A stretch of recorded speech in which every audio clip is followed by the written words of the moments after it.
Hey there, Christina Rizakos here, founder of ProfitableDaycare.com, as well as creator of the Elevated Childcare CEO membership site. I am happy to be here with you guys today. So, for those of you that are brand new to my channel, welcome. I am a childcare business coach and mentor. I am an early childhood educator by trade. I have been operating my own childcare center since 2004. I'm a busy mom of four, and I absolutely love helping new and struggling childcare business owners finally operate the business of their dreams, a business that they absolutely adore. So today I wanted to discuss a topic that comes up a lot when you are in the process of growing your team and you're interviewing new members to add in your business family. Now, if you have never hired anyone in your life, this is going to get much easier and so much simpler as you gain more experience as the years go on and you have been in it for a while, and you start to see how some people automatically if they're going to be a good fit for your business, for your tribe, while others not so much. So what do you do when you are hiring someone? What do you do when you need to hire someone ASAP to work in your business? Okay, so there's a few things you need to think about when you are on the lookout, when you're searching for this ideal educator or cook or assistant to join your team. I am not a big believer that you must open up your doors and employ everyone that sends you their resume, right? My team culture is different from your team culture. So we all believe different things, right? We all have different values, a different belief system. Our team culture is completely different from one center to the next, right? So you always have to keep that in mind.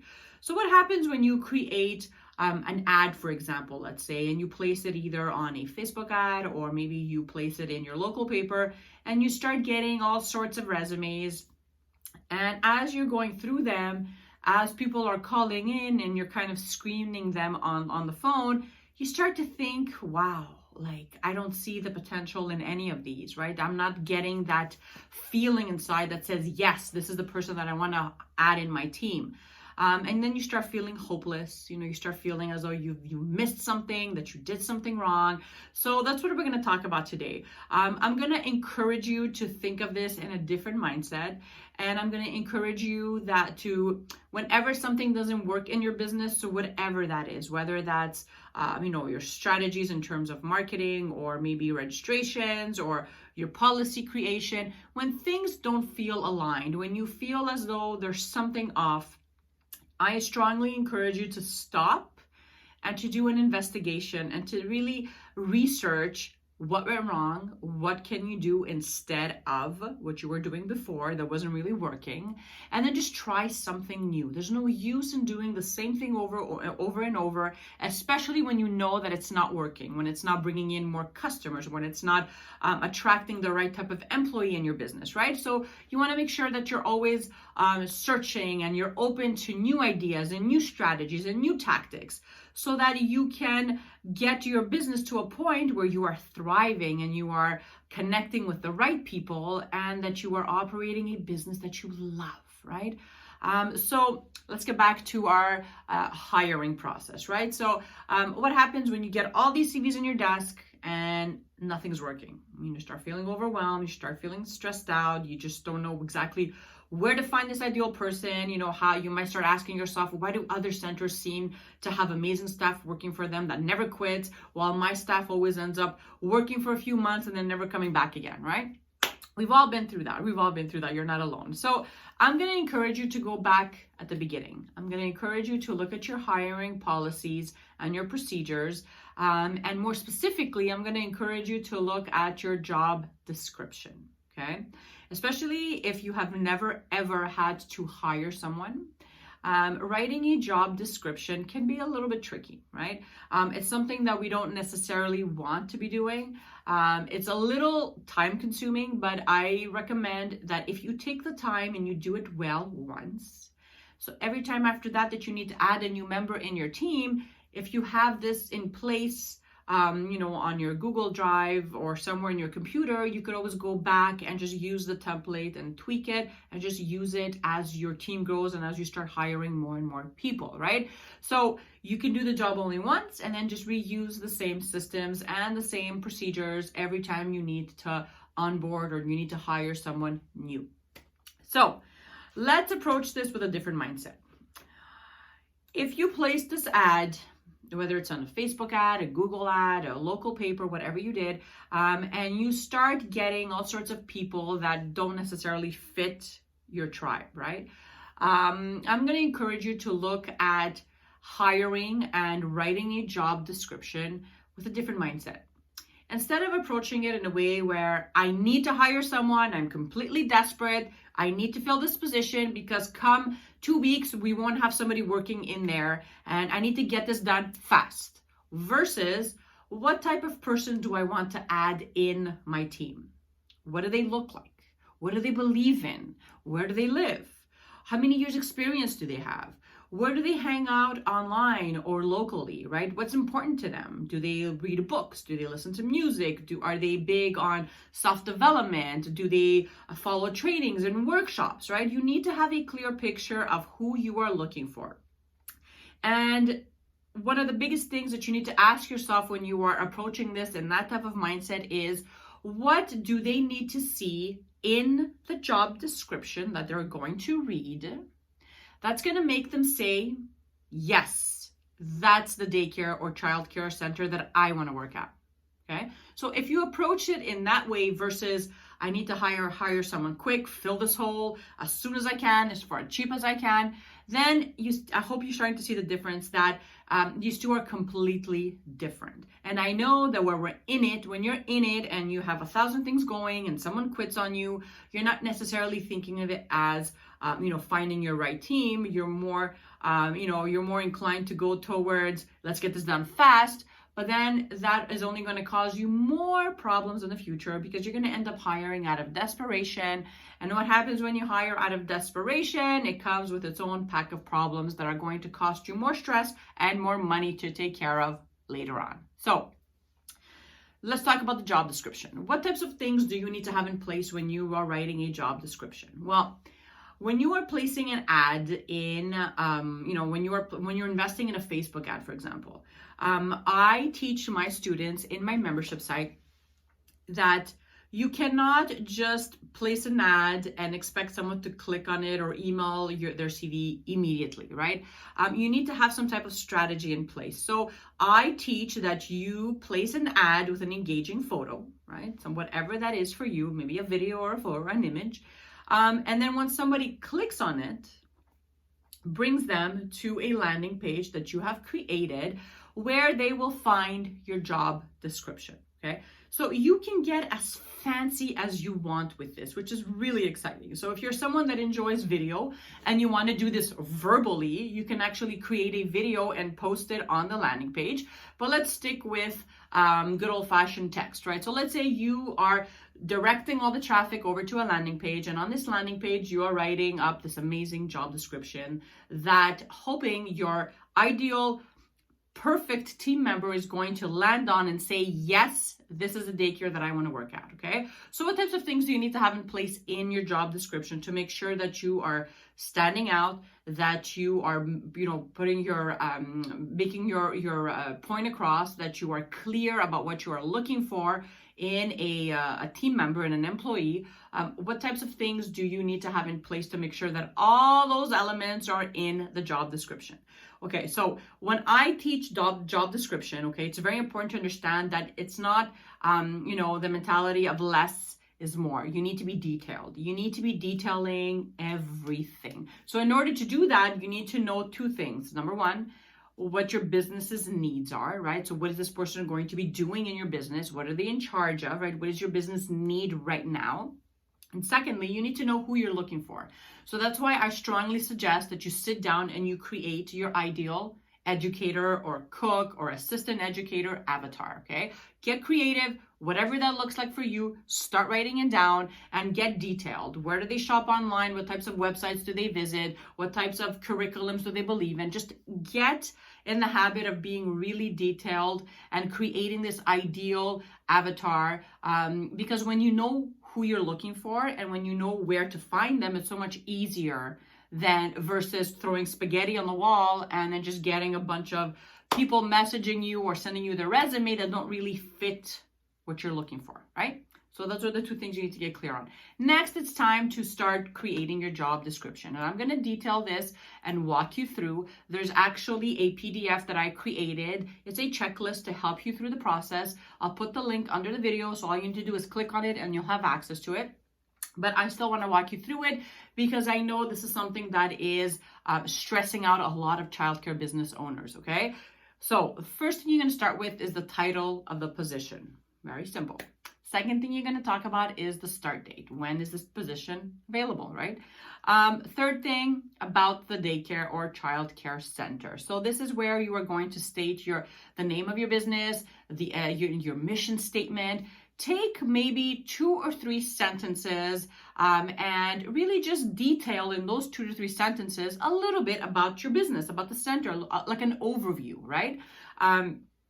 After that, you are going to have a supervisor category, and this is where you are going to tell the person that the job description that you're hiring must report to, and then you add the other job title. So if you have a lead educator, if you have an assistant director, or if they report directly to the the business owner, whatever that is, write it down. After that, it's the job overview. So this is not where you add in roles and responsibilities. This is just an overview of the position. Okay, so if you're hiring for an educator, you are going to give this person reading this job description a sneak peek as to what the role of the educator is in terms of your business as a whole. And when someone is doing this position well, what does that look like? Okay, so that's a big question. When an educator is just doing their day-to-day things in their position, right? So whatever their responsibilities are, what does that look like? What does success look like in that job, that position? Okay, so give them a sneak peek to that. And then after that, it's responsibilities and roles, okay? So this is where you get detailed, you guys. You get detailed. You tell them everything that this position is responsible for, what the roles that come with this position are, okay? And don't leave anything out, okay? Point format, easy to understand. You don't need to use really big words to impress anybody, but you need to be clear. You need to let people know what you're looking for, and don't assume that people know, for example, that they have to help kids with snow pants or to get dressed, or that they have to clean up, pass a broom at the end of the day in their classroom, or for example, change a diaper or teach toddlers how to go pee-pee in the potty, right? These are things that you need to detail, because you'd be surprised at the things that potential candidates come in and ask or say, oh, I had no idea I had to change a diaper, or I had no idea I had to, let's say, report to the lead educator every day, or just things that you would assume that anyone working in a daycare or wanting a position in a daycare would know. It's not always the case, okay? So as a leader, as a business owner, do yourself a favor and detail all the roles and responsibilities that come with this position, and write them out in order of importance. After you've done that, then it's time to talk about qualifications, right? So according to your state or your province, right, make sure that you are respecting all the laws you need to respect. Maybe you need to meet a ratio of qualified staff versus non-qualified staff, whatever that looks like in where you are right now. Make sure you have all that information, and then start really detailing what your expectations are, who can apply for this position, and what their qualifications are, okay? And ask for photocopies or scanned copies or whatever you want as proof, right? So you want to talk about education level, experience, right? How many years do you want them to have experience working in a daycare center? Specific skills. So if you need someone that knows how to use PowerPoint, or is really computer savvy, maybe you're really you've moved on to automating everything in your business and you want someone that is comfortable using apps and iPads, right? make that clear. If you want someone that speaks another language, for example, write it in your job description, write it under the qualifications section. And then again, personal characteristics, are they patient? Are they musical, energetic, whatever you're looking for. Certifications, if they have followed, let's say, extra workshops or anything that they've done to really expand their knowledge on early childhood education, or maybe they followed a specific workshop or a training that taught them, I don't know, different songs for circle time or transitions or science with kids, whatever that is. Make sure you detail that you want copies of these certificates, okay? And then once that's done, then you talk about salary if you're comfortable with it. I do in my job descriptions, but again, not everybody wants to do this. I just think that it kind of gives the person applying, they know exactly how much the position pays. So if they're expecting more, let's say, they might not apply, because I know in my budget, for example, I know how much we are capable of paying and investing in our employees. So I make that clear right from the beginning. Benefits. So if you offer benefits, dental insurance, right? Medical insurance, whatever that is, mention it in here. And if you don't offer or medical or dental insurance, but you offer other benefits, maybe you take your staff out on, I don't know, weekly or not weekly, leadership retreats, or monthly staff dinners out, or you really pour into them. Maybe you ask them to do special trainings once a year, or they have access to other things that you know are a bonus, right? Add them in your job description. The right people will flock to you when they see that you're a center that values their staff and that pours into their, personal development and to their education, right? You want to make sure that you have quality people working for you and people that are always eager to learn and eager to grow, right? So if you're a center that believes in this, write it down inside your job description. And method of application is one of the last things that I mentioned. I let them know exactly how am I accepting applications. Is it online? Is it emails? Is it by fax? Do they have to come in person? Whatever that looks like, mention that along with the person's name that is accepting these application forms. So if you're not there physically and you have, delegated this task to your assistant director or to the lead educator, mention it inside your job description. So after having all that information, you should have at least a page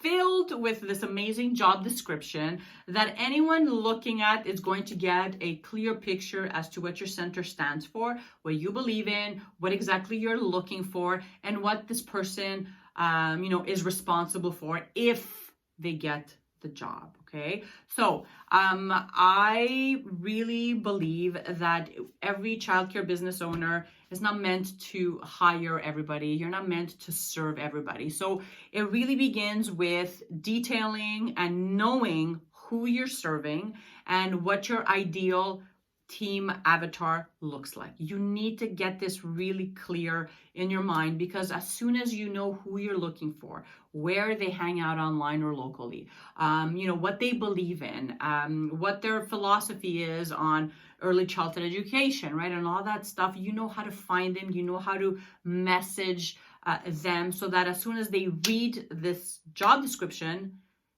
they just stop everything that they're doing and they say, yes, this is the job for me. So I hope that helped you. I hope that added a little bit of value in your childcare business. If it did, let me know in the comments. If you do decide to download the checklist, I will have a link that will bring you directly to a PDF format, so you can print it out and use it as you wish. I hope you decide to use it. And if you do, and if you find success with it, let me know. I would love to celebrate with you. So with that being said, thank you so much for joining. If you want more trainings, if you want more information, hop on over to my website, www.profitabledaycare.com. I have weekly trainings that go out every single week to all my email list subscribers. And I also have my own coaching, childcare business coaching membership site. If you want more information, go to elevatedchildcareceo.com. to check that out if that's something that is of interest to you. I will see you guys again next week.